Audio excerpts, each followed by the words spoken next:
Okay, great.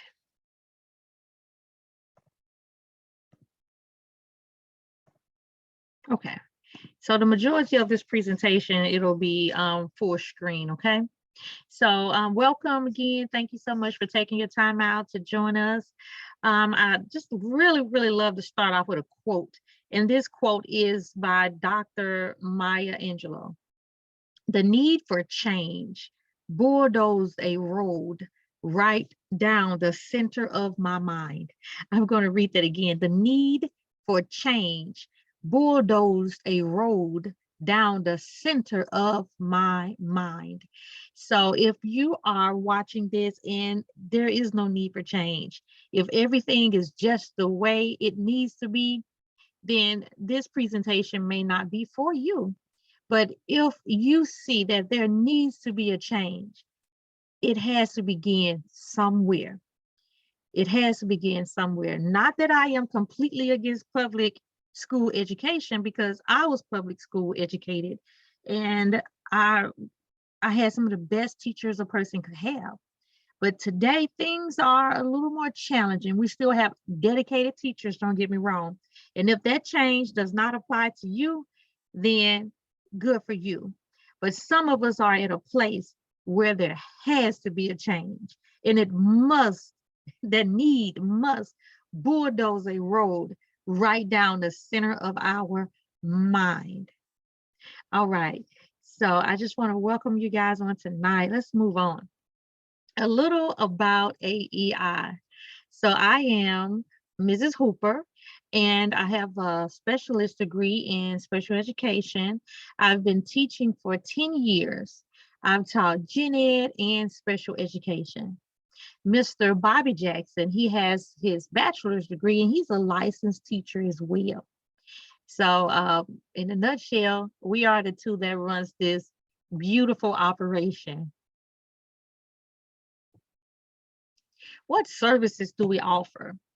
We offer exactly 5 different services: continuing education, workforce development courses.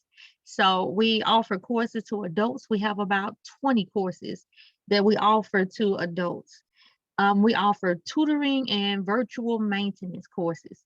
So those are our school age students, where they're logging on and Mr. Jackson looks through their online curriculum and we assist them, help them maintain their grades virtually.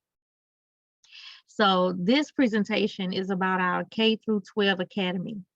So we have now introduced a K through 12 Academy. We are excited about what God is doing for us and what we are intending to do for our students.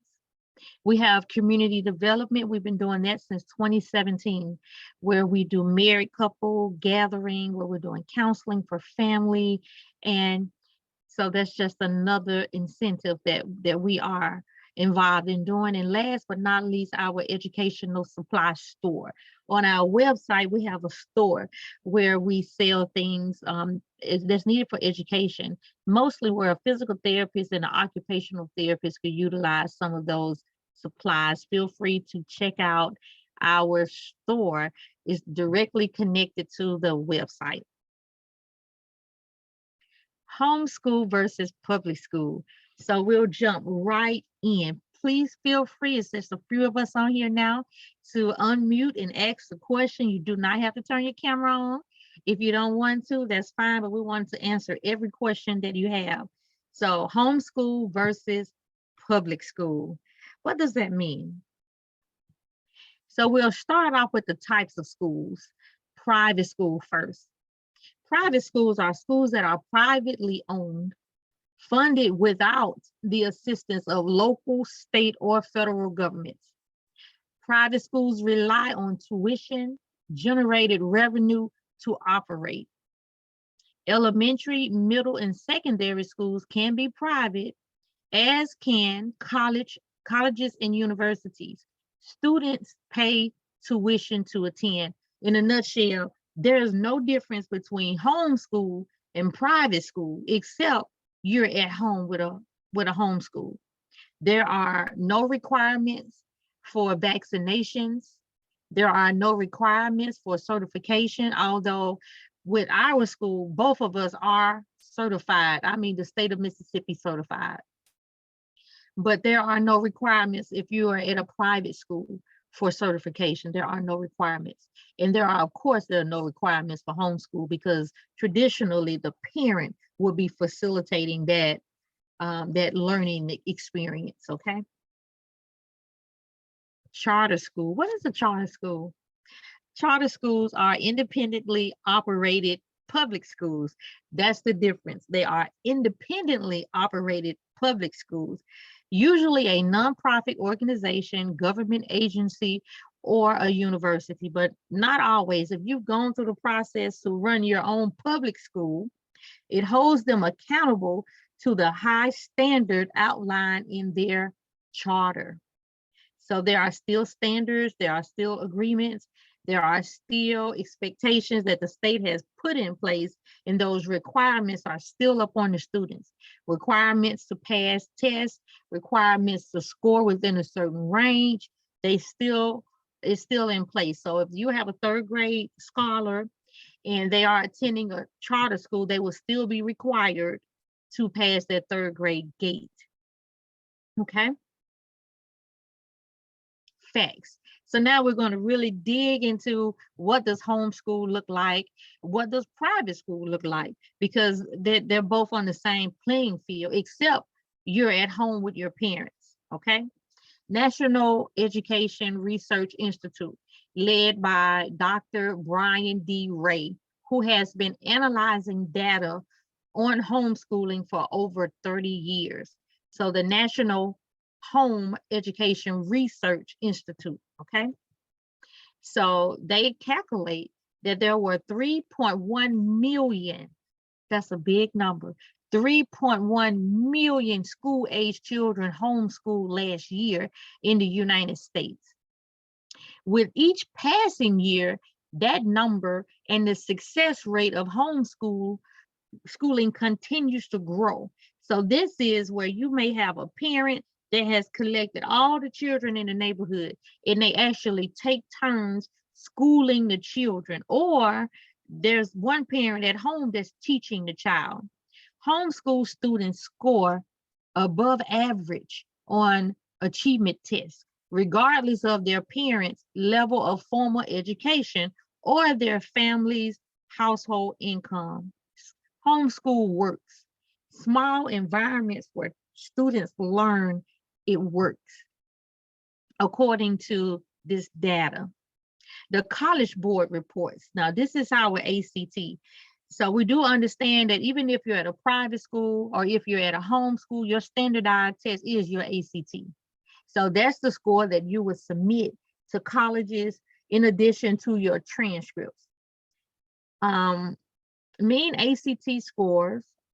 ACT composition scores for homeschool students were consistently higher than those for public school students. So right now in the public school, the majority of the students were 2 to 3 grade levels behind. They were 2 to 3 grade levels behind. And although we are, giving a lot of that to COVID because they were not able to go to school. So but they're scoring way behind. Even now, the public school in the area where I am, they are scoring behind. Okay. All right. If you have any questions, let me know. Okay. Homeschool in Mississippi. So now let's talk about some of the laws. Some of the laws that we have as it relates to homeschool. Let me get rid of that. Okay, great. Every family who wishes to homeschool, if your child are the compulsory school age children, must complete an enrollment form with the local attendant office. Okay. You may have to mute your mic, but that's okay. Okay. So the state of Mississippi wants you must. This is copied straight from the Mississippi Department of Education. They want you to complete an enrollment form with the local state attendance officers for every year the child is homeschooled. So what you would do if your child is attending a public school and you wanted them to homeschool, or even if you wanted them to go to a private school, they want the parents to contact the local school attendance officer, and then withdraw them. Okay, parents should keep a copy of the enrollment form for their records. And at Abundance, we have digital version of your enrollment form. Okay, homeschool enrollment must be completed by September 15th of each school year. Now that is something that I noticed. So that's something that I believe we can really work around, especially if extenuating circumstance. Okay, you must wait until the current school year has ended before enrolling a child in homeschool for an upcoming school year. So that's their ideas on homeschool. Of course, with private school, they can't, but this is straight from the Mississippi Department of Education website. All right, so we're going to move on, okay? So this is the certificate of enrollment that I mentioned earlier. So I know I have a student that has completed this. The Mississippi Department of Education requirements for homeschool parents, guardians: withdraw the student from school if currently enrolled in a public school district. Complete homeschool enrollment form with the local school attendance officer. And this is exactly what this form looked like. I went and found one so you could see what it looks like. Okay. So these are some of the laws regarding homeschool. So, and the only reason we're focusing on homeschool versus private school is because we're just beginning and we were emphasizing the homeschool route, but the requirements are exactly the same. There's no difference in the requirements for homeschool versus private school, okay? So options for homeschooling: 1, school required for ages 6 to 7. So the state of Mississippi, a public school, you are required, or you have to report to that school attendance officer because of laws. A 6-year-old, and it stops at 17. At 17, you're no longer required to report to the state, okay, that you are in school. Notification required, yes. You have to complete this form that we talked about. That is your notification that you're doing homeschool. Teacher qualification, no. That homeschool or public school, there are no teacher qualifications. State mandated subjects, no. There are no mandated subjects. Assessment requirements, none.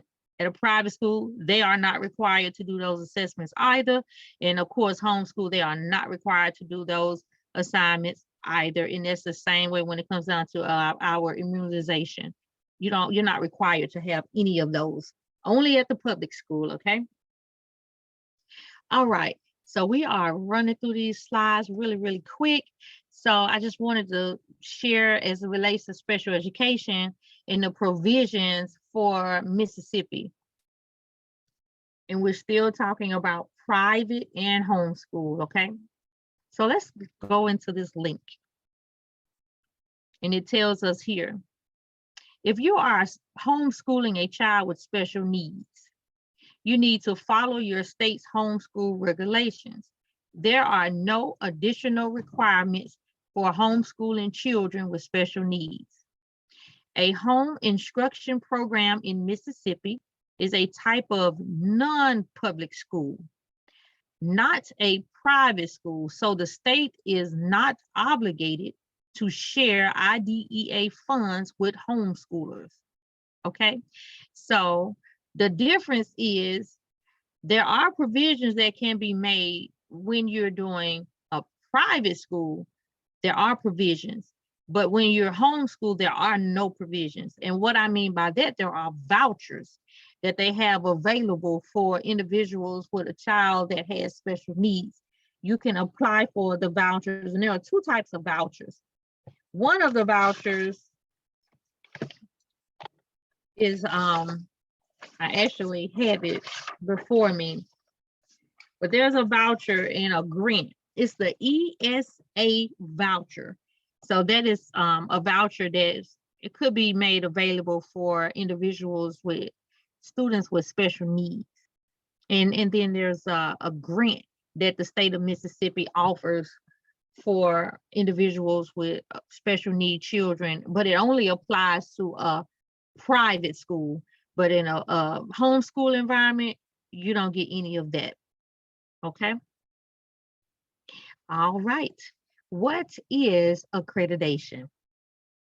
So I just took the liberty to define that term for us. So it is the action or process of officially recognizing someone, or of course, as we're talking about an organization, as having a particular status or being qualified to perform a particular activity. So it's just talking about qualifications, okay? Who are you accountable to? Now, abundance, we are just starting with our K through 12 school. So we are actually in the process of picking up accreditation. We have accreditation as a business with the Better Business Bureau. You may say, well, why is that important? So you want to make sure it is important that customers can have a place to voice their concerns. So we are registered with the Better Business Bureau, and we are going through the process right now of picking up accreditation for a private school for the sake of having it, and we can display it. You don't need it, but it's good to have it, okay? So accreditation just means we're not issuing out diplomas. We're not a diploma mill. So you want to make sure that you're held accountable.